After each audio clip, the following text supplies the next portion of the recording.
Bonjour mes bien-aimés, je suis votre frère Lambert. Nous allons continuer sur notre message sur la peur. La semaine dernière, nous avions dit que la peur était une arme de destruction. Aujourd'hui, nous allons voir comment vaincre la peur. Donc la semaine dernière, c'était plus une exhortation. Donc je vous ai encouragé à ne plus avoir peur. Mais aujourd'hui, ça va être un enseignement. Donc je vais vraiment prendre le temps. Je vais aller doucement afin de vous permettre de prendre des notes. Donc le message va se diviser en quatre parties. Dans la première partie, nous allons définir ce qu'est la peur et nous allons parler de quelques faits sur la peur. Dans la deuxième partie, nous allons voir quelques causes de la peur. Dans la troisième partie, nous allons voir les réactions face à la peur. Et nous allons finir avec quelques clés pratiques pour vaincre la peur. Donc, pour commencer, la définition, le Robert nous dit ceci sur la peur. C'est une émotion qui accompagne la prise de conscience d'un danger ou d'une menace. C'est le Robert en ligne, Dico en ligne. Quelques faits sur la peur. Nous avons dit la dernière fois que la peur était une réaction naturelle face à un danger, qu'il soit réel ou imaginaire.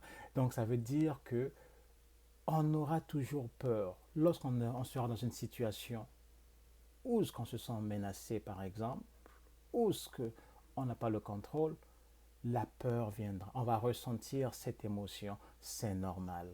Le problème n'est pas la peur, le problème c'est ce qu'on en fait après.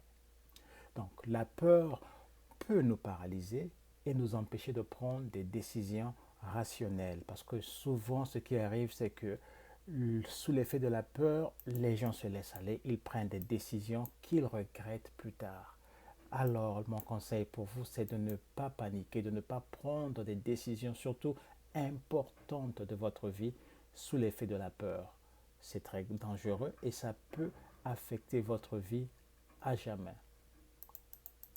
Donc, les décisions irrationnelles prises sous l'effet de la peur ont pour but de détruire nos vies. Parce que ça va nous sortir de la volonté de Dieu et nous éloigner de lui. C'est le but du diable. Quand il a tenté Adam et Ève dans le jardin, il les a amenés à pécher et ensuite il les a sortis de la volonté de Dieu. Adam et Ève étaient séparés de Dieu, c'était la mort. Que s'est-il passé? Adam et Ève, après avoir péché contre Dieu, lorsqu'ils ont entendu la voix de Dieu, qu'est-ce qu'ils ont fait? Ils ont eu peur. Ils se sont cachés. La peur nous mène dans une prison. La peur peut nous emprisonner. Ensuite, la peur peut aussi nous disqualifier. À cause d'elle, beaucoup de gens n'osent même plus essayer, car ils se voient déjà vaincus. Ils se disent, pourquoi essayer? Je ne vais pas réussir. De toutes les façons, c'est trop difficile pour moi. Je ne vais pas réussir. Alors, ils n'essaient même pas. C'était le cas des 10 espions envoyés par Moïse pour explorer le pays de Canaan. Vous vous rappelez, c'est dans Nombre 13, des versets 26 à 33. Vous pourrez lire l'histoire. 10 des 12 espions avaient décidé de focaliser leur attention sur la force de l'ennemi. C'était un pays puissant. Les villes étaient fortifiées et habitées par des géants. Ils ont même dit qu'on s'est vu comme des sauterelles à leurs yeux. La peur t'emmène à focaliser sur le problème au lieu de focaliser sur ton Dieu. Vous vous rappelez David et Goliath? Goliath intimidait toute l'armée d'Israël. Tout le monde avait peur de l'affronter. C'était un géant. Il les insultait, il les méprisait. Mais lorsque David a entendu ça, ça l'a fâché. Il a pris le courage, il a focalisé sur son Dieu. Alors que les soldats, bien entraînés, bien équipés, eux focalisaient sur le problème. Ils voyaient Goliath comme une montagne qu'ils ne pouvaient pas surmonter. La peur vole le rêve de beaucoup de gens. et leur destinée. Donc, à cause d'elle, les Israélites ont manqué la terre promise. Il y a eu beaucoup d'Israélites qui n'ont pas vu la terre promise. Ça, c'est dans Nombre 14 et 30. Je vous encourage à aussi aller vérifier ces références que je vous donne et vous pourrez aussi méditer là-dessus. La peur vole nos bénédictions, comme ce fut le cas du serviteur qui avait reçu un seul talent. Vous vous souvenez, on avait donné à un, on avait donné 10, à un autre, on avait donné 5, et à celui-là, on avait donné un seul talent. Mais il avait eu tellement peur qu'il avait enterré ce talent au lieu de le fructifier. Et qu'est-ce que Jésus a dit? Il a retiré ce talent, il a traité de serviteur mauvais, méchant, paresseux. Et il a retiré ce talent et il a donné à un autre. Beaucoup de chrétiens aujourd'hui n'utilisent pas les dons, les talents que Dieu leur a donnés à cause de la peur. Ils ont peur d'échouer. Qu'est-ce que les gens vont dire? Les gens vont se moquer de moi. Je vais commencer une vidéo, je vais mettre une vidéo sur YouTube, mais j'aurai combien de views? 5 views, 10 views. Alors que quand je regarde autour de moi, il y a des gens qui ont des millions de views, des centaines de milliers de views.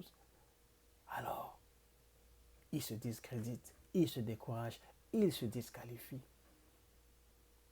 Mon message pour toi, si Dieu t'appelle à exhorter, à partager, à mettre des messages d'encouragement sur Facebook, sur YouTube, ne regarde pas au nombre de views, à ce que les gens diront. Si Dieu te le met à cœur, juste obéis. Même si tu touchais seulement 2 personnes, ce n'est pas la fin du monde. Qu'est-ce que la Bible dit?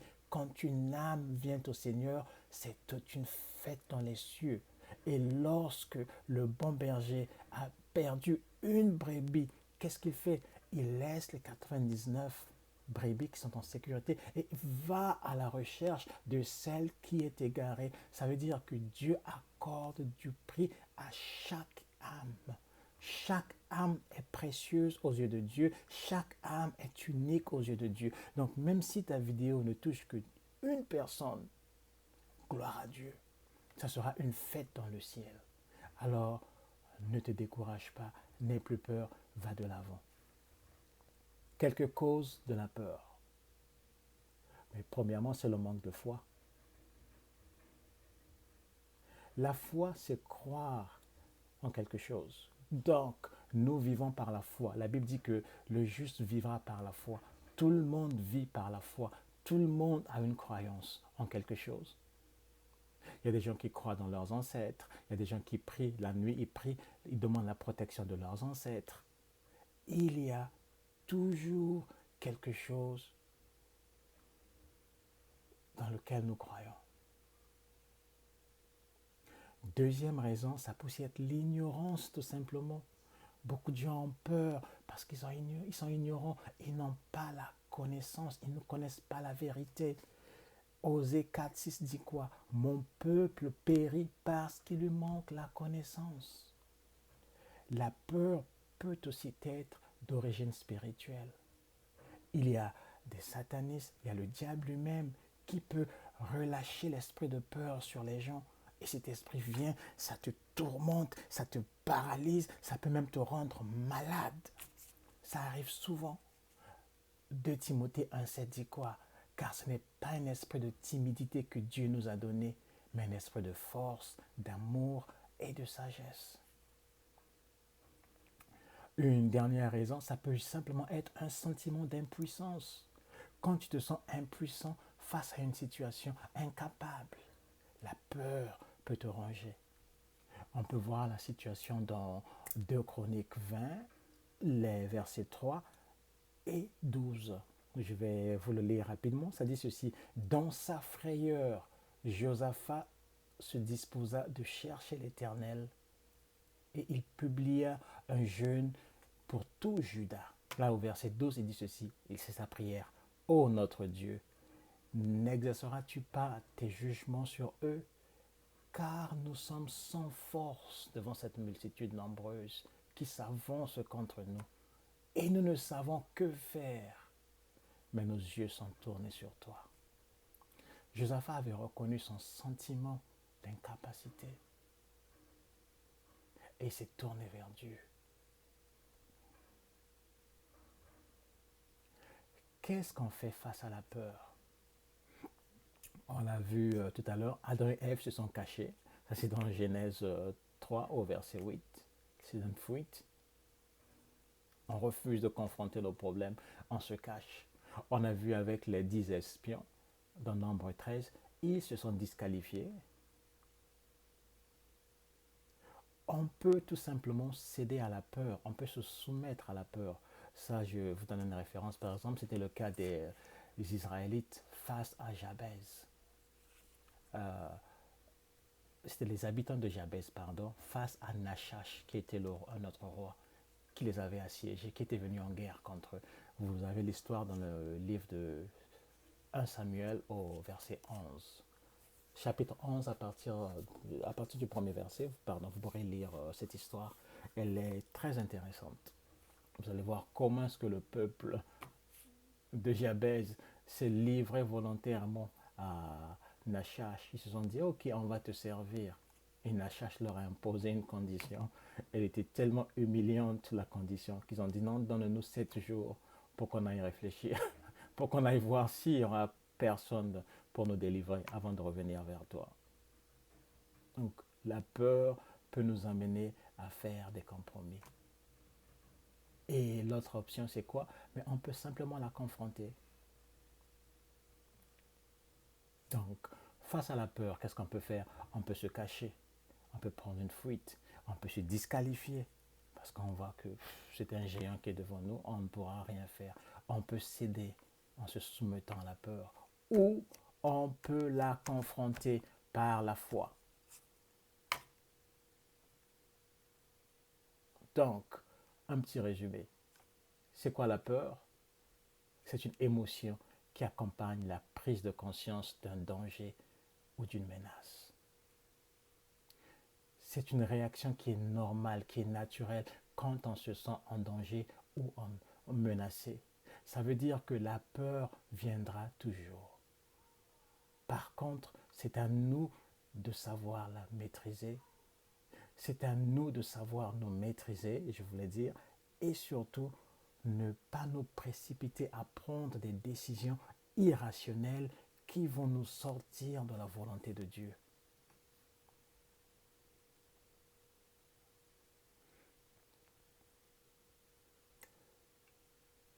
On ressent la peur. Pourquoi? Parce qu'on a un manque de foi, on est ignorant, ça peut être aussi d'origine spirituelle, et lorsqu'on se sent impuissant. Voici quelques raisons qui peuvent nous pousser à avoir peur. Face à la peur, qu'est-ce qu'on fait? On peut se cacher, on peut se disqualifier, on peut se soumettre ou on peut la confronter. Maintenant, nous allons voir, pour finir, quelques clés pratiques pour vaincre la peur. Mais la première clé, c'est tout simplement le bouclier de la foi. Et il faut résister et affronter notre peur avec la foi. Mais comme on a dit que tout le monde a une foi en quelque chose, donc notre foi doit être en Dieu.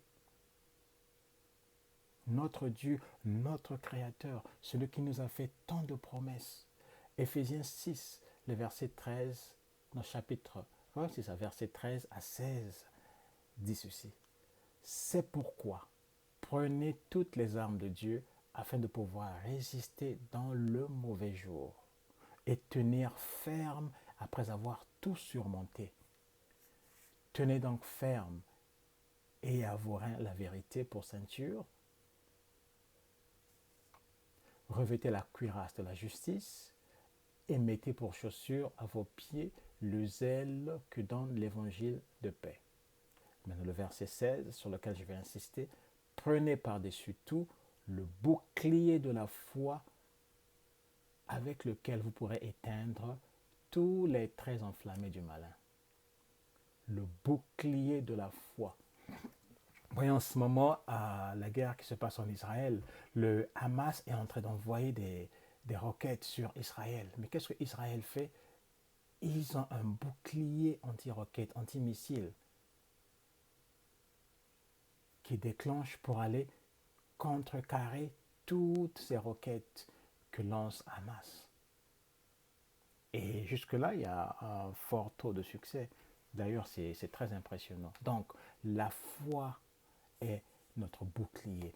C'est l'arme que nous utilisons, l'arme principale, je veux dire, pour contrecarrer les traits enflammés de l'ennemi. Donc, toutes les attaques que l'ennemi envoie vers nous, entre autres, la peur, qui est une arme qu'il utilise souvent pour nous détruire. Maintenant, la Bible dit quoi? La peur, la foi vient de ce que l'on entend et ce que l'on entend vient de la parole de Dieu. Romains 10, 17. Ça veut dire quoi? Ça veut dire que je dois je dois connaître la parole. C'est elle la source de ma foi. C'est pourquoi, comme deuxième clé, je vous recommande de demeurer dans la parole de Dieu. J'insiste sur le mot demeurer et je vais essayer de l'expliquer. Josué 1, des versets 6 à 9, et je vais aussi vous lire Jean 8, les versets 31 et 32. Josué 1 dit ceci, c'est le contexte. Moïse est mort. Ils sont en pleine conquête de la terre que Dieu leur avait promise. Dieu dit à Josué, maintenant mon serviteur Moïse est mort, lève-toi, c'est toi qui vas conduire ce peuple, c'est toi qui vas aider ce peuple à conquérir la terre promise, donc Canaan. Mais cependant, il dit ceci au verset 6, fortifie-toi et prends courage. Courage, en d'autres termes, il voulait dire, n'aie pas peur, ne t'effraie pas. Car c'est toi qui mettras ce peuple en possession du pays que j'ai juré à leur père de leur donner. Le chapitre verset 7, fortifie-toi seulement et aie bon courage. Il insiste encore, n'aie pas peur. En agissant fidèlement selon toute la loi que Moïse, mon serviteur, t'a prescrite. Ne t'en détourne ni à droite ni à gauche, afin de réussir dans tout ce que tu entreprendras. La loi, c'était quoi? Les 5 premiers livres de la Bible, donc le Pentateuque, en d'autres termes. Genèse, Exode, Nombre, Lévitique, Nombre et Deutéronome. Les 5 premiers livres de la Bible. Voilà, c'est ça qui constitue la loi, la Torah. Donc il dit, médite sur cette parole, que ce livre ne s'éloigne pas de toi. Ne t'en détourne ni à gauche, afin de réussir dans tout ce que tu vas entreprendre. Et il va plus loin maintenant, que ce livre de la loi ne s'éloigne point de ta bouche. Médite-le jour et nuit pour agir fidèlement selon tout ce qui est écrit, car c'est alors que tu auras du succès dans toutes tes entreprises. C'est alors que tu réussiras. Il recommence encore. Ne t'ai-je pas donné cet ordre? Fortifie-toi et prends courage. Ne t'effraie point, ne t'épouvante point, car l'Éternel, ton Dieu, est avec toi dans tout ce que tu entreprendras. Voilà la promesse que Dieu a faite à Josué. Recommandation et promesse. Maintenant, regarde, on voit le parallèle maintenant. Le Seigneur Jésus parle aux nouveaux convertis, aux Juifs qui venaient de se convertir, et il leur dit ceci, si vous demeurez dans ma parole, vous êtes vraiment mes disciples, alors vous connaîtrez la vérité, et la vérité vous affranchira. En d'autres termes, la vérité vous rendra libre. Libre de la peur, libre de l'ignorance, libre de toutes sortes de problèmes. Ça veut dire quoi? Ça veut dire que notre succès dépendra d'une bonne compréhension de la parole de Dieu et surtout de son obéissance continuellement. On doit méditer la parole de Dieu pour avoir une bonne connaissance de Dieu et de nous-mêmes aussi. Donc on va apprendre à connaître le caractère de Dieu, on va apprendre à nous connaître nous-mêmes, on va apprendre à connaître nos droits en tant qu'enfants de Dieu, nos privilèges. Oui. Donc, quand je connais Dieu, ma foi va augmenter. Et plus ma foi grandit, rien ne va me faire peur. C'est pourquoi David pouvait avec assurance dire, l'Éternel est mon refuge, de qui aurais-je peur? On l'a vu la semaine dernière au psaume 27. C'est aussi pourquoi le prophète Élisée pouvait en toute assurance dire à son disciple, ne t'effraie pas, car ceux qui sont avec nous sont plus nombreux que ceux qui sont avec eux. Et il a même prié en toute assurance en disant, Seigneur, ouvre-lui les yeux pour qu'il voie. Et le Seigneur ouvrait les yeux de son serviteur. Il avait l'assurance parce qu'il avait la connaissance de qui était son Dieu. Troisième clé, mais il faut prier. Quand on fait face à la peur, on prie. On l'a vu avec Josaphat dans 2 Chroniques 20 au verset 12. Il a prié, il a dit à Dieu, j'ai peur, je suis sans force, je ne sais quoi faire. Viens à mon secours. Je peux vous donner mon témoignage avec mon épouse en 2005, après un séjour d'une année au Congo. On est revenu, donc comme au Congo, pour revenir au Canada, il faut passer par la France. C'est le vol le moins cher et le plus direct en quelque sorte, le plus rapide. Donc on avait fait Pointe-Noire-Brazzaville à l'époque parce que les billets, le direct Pointe-Noire Paris était très cher. Donc on avait fait Pointe-Noire-Brazzaville par un petit vol commercial local et de là on a pris Air France pour Paris. Donc notre but était de passer la journée à Paris et prendre le dernier vol de Paris vers Montréal à 19 heures. Donc nous avions toute la journée à passer à Paris, visiter un peu, permettre à ma famille de voir Paris pour la première fois. Malheureusement, il s'est passé quelque chose à la sortie de l'aéroport. Lorsqu'on est sorti de l'aéroport pour aller chercher l'autocar, ma femme s'est mise à saigner.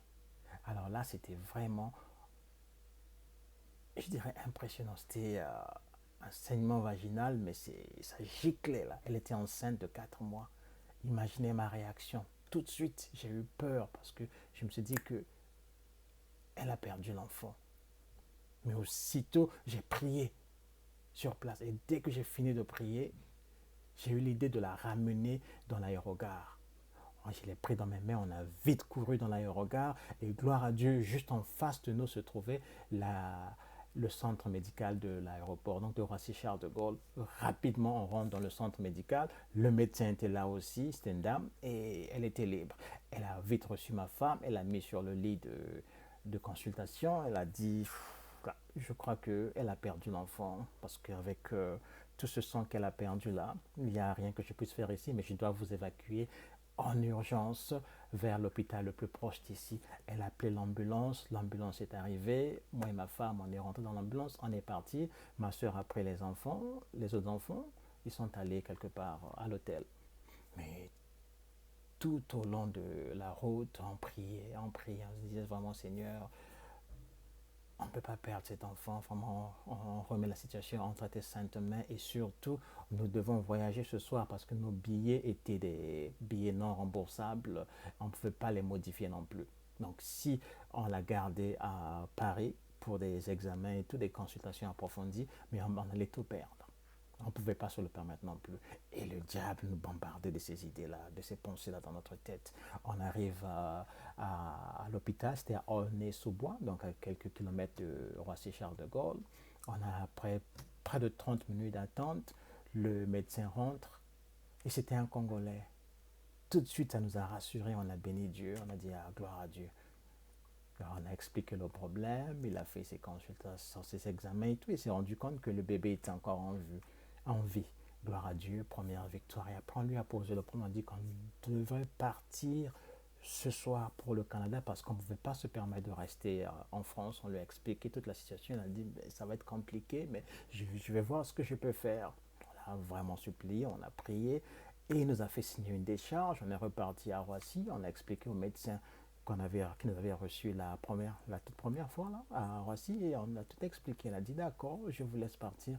On a voyagé. Et aujourd'hui, Ma fille vit, elle a 15 ans, elle est très active, c'est une sportive. Dieu est fidèle. N'ayez pas peur. La peur viendra, mais on peut la confronter par la foi, par la prière. Et Dieu entend nos prières, Dieu répond. Dernière clé pour finir, lorsqu'on se sent impuissant comme Josaphat, on peut se remémorer les bienfaits de Dieu. Qu'est-ce que Dieu a déjà fait pour toi dans le passé? David utilisait beaucoup cette clé. Vous pouvez le voir dans le psaume 103. Bénis l'Éternel, mon âme, que tout ce qui est en moi bénisse l'Éternel et n'oublie aucun de ses bienfaits. C'est bon d'avoir un cahier, je le dis souvent et je le répète encore, un cahier dans lequel vous notez tous les bienfaits de l'Éternel. De temps en temps, pourquoi pas chaque jour, essayez de le relire. Alors, bénissez l'Éternel pour ses bienfaits. Ça va vous garder, ça va vous protéger. Et Dieu a dit dans Deutéronome 7, du verset 17 au verset 19, ceci. Peut-être diras-tu dans ton cœur, ces nations sont plus nombreuses que moi, comment pourrais-je les chasser? Ne les crains point. Ne les crains point, n'aie pas peur d'elles. Rappelle à ton souvenir ce que l'Éternel, ton Dieu, a fait à Pharaon et à toute l'Égypte. Les grandes épreuves que tes yeux ont vues, les miracles et les prodiges, la main forte et le bras étendu. Quand l'Éternel, ton Dieu, t'a fait sortir, ainsi fera l'Éternel, ton Dieu, à tous les peuples que tu redoutes. Si Dieu l'a fait une fois, il le fera encore. Alors dans une situation quelconque, la peur vient t'envahir. Affronte-la par la foi. Rappelle à ton souvenir ce que Dieu a déjà fait pour toi. Et tu te dis que si Dieu l'avait fait la dernière fois, il ne m'a pas emmené jusqu'ici pour m'abandonner. Ça veut dire qu'il va encore le faire. Ça va te donner la force d'aller de l'avant. Pour conclure, on fera toujours face à des situations qui nous feront peur. En d'autres termes, la peur viendra toujours. Mais nous avons le choix de succomber à la peur ou de l'affronter par la foi en Jésus. Dieu nous a donné les armes nécessaires pour non seulement affronter nos peurs, mais pour les vaincre. Donc réalise qui est ton Dieu, réalise la puissance de ton Dieu et réalise aussi qui tu es. Tu es un enfant de Dieu. Pour finir, je voudrais te laisser avec cette promesse de Ésaïe 41 au verset 10. Ça dit ceci, ne crains rien car je suis avec toi. Ne promène pas des regards inquiets car je suis ton Dieu. Je te fortifie, je viens à ton secours, je te soutiens de ma droite triomphante. Je vais lire aussi le verset 11, ça dit ceci, voici, ils seront confondus, ils seront couverts de honte, tous ceux qui sont irrités contre toi. Ils seront réduits à rien, ils périront, ceux qui disputent contre toi. Voilà le message que j'avais pour toi. Bon début de semaine, que le Seigneur te fortifie. Prends le temps de l'écouter, de prendre des notes et surtout de les appliquer. Que le Seigneur te garde. Bonne semaine. On se soutient, on s'encourage et à bientôt.